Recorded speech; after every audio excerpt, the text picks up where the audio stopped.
So I wanted to have the next bad history video done this week, but it's been a busy week and I don't want to rush it, so I thought I'd put my 2 cents into the newest Hearts of Iron 4 DLC, Man the Guns. Except I don't want to talk about any of the added gameplay stuff or graphics or whatever. As you know, I'm obsessed with maps, so of course all I'm going to care to talk about is the map-related stuff. So now I'm going to go over some things I like and hate about this updated map. And please note, since I am a map nerd, a lot of my praises and gripes are totally nitpicks, so by all means don't take this super seriously. Overall, I really love the update. First things first, you can release way more countries now. Colonial powers can pretty much release nearly all of their colonies now as independent states, and other than the very lazy way that they just have Polynesia be one nation, it's a nice addition and can make the game way more fun. They also fixed it to where, for example, Kenya, when released, is no longer Tanzania, Uganda, and Kenya, but actually Kenya proper. Why aren't you seeing it on the screen right now? Because of this one feature of the game.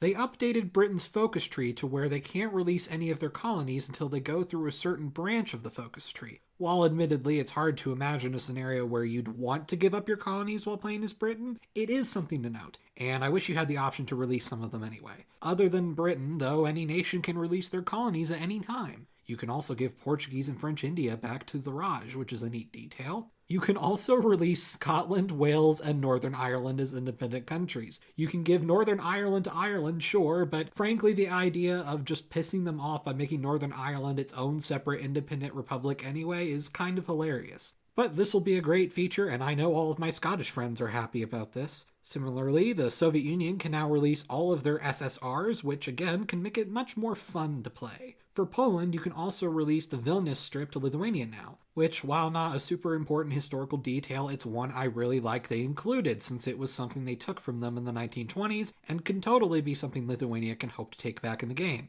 Also, I love how you can now partition East Prussia to make it accurate to post-World War II instead of just awkwardly giving it all as a single state. Good job. Now let's go over some of my gripes. Firstly, for some minor gripes, I wish all 50 US states would be selectable. They still lazily slumped New England together and gave Delaware to Maryland, and the most disappointing thing is that they kept the Virginias united still. It's not the most important thing, but it'd be neat if they'd fix it. For Africa, I wish they separated British Basutoland and Swaziland from South Africa, which corresponds to modern-day Lesotho and Eswatini. I know these are just such minor gripes, but all these things matter to me, gosh darn it. Also, another minor border nitpick, adding British Cameroon would kind of be cool. Now, those are all minor nitpicks. Here's the thing that legitimately bothers me.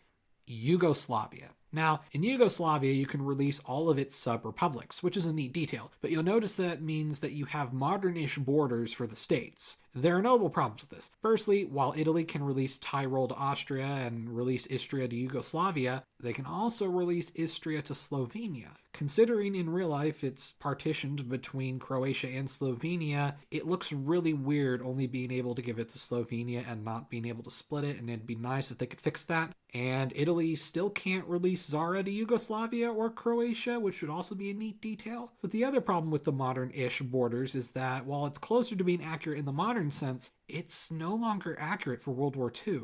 If the Axis powers partitioned Yugoslavia and Greece and tried to make it as close as accurate as it was in World War II, there are tons of mistakes. You can't partition Slovenia's core territory, the Bulgarian partition is completely screwed up and they get way more land than they actually got, and now Italy is unable to take several areas it also got. And they actually had more accurate partition borders in the previous Hearts of Iron 4, so I don't know why they chose to go for more modern borders in this case. Like, at least for like the East Prussia thing in Poland, those were the borders Poland was given after World War II. But Yugoslavia stayed united after World War II, so there really isn't much to gain for being able to release the Yugoslavian republics with modern boundaries, as cool as it is. And it's a bit disappointing. Greece also has a few problems, but it just doesn't nearly bother me as much as Yugoslavia. Poland also faces a similar problem. Now the states are based around the modern borders of Poland, which again, at least you know is more accurate because after World War II, you know, that's how Poland got its modern borders. So it would make sense to have this for if, you know, you defeat Germany in the game and you want to make a modern Poland. But at the cost of this, that means once you partition Poland, it looks different and more weird because of it. And, you know, this is a problem where you can't really have both. It's either one or the other. modern borders or World War II partition borders. So there's really not much we can do, and it doesn't bother me as much as Yugoslavia, but it's a little bit of a mixed bag. So overall, there are many map changes I like, but the Yugoslavian border thing I think really needs to be fixed. The nitpicks I mentioned, take them or leave them. I'm a history guy and a map guy, so I'm always going to find something stupid to nitpick. And I totally get that most of these suggestions don't really matter. Now let's talk about things that they should totally add for the next DLC, other than hopefully fixing the map in those spots that I mentioned, which would be neither good.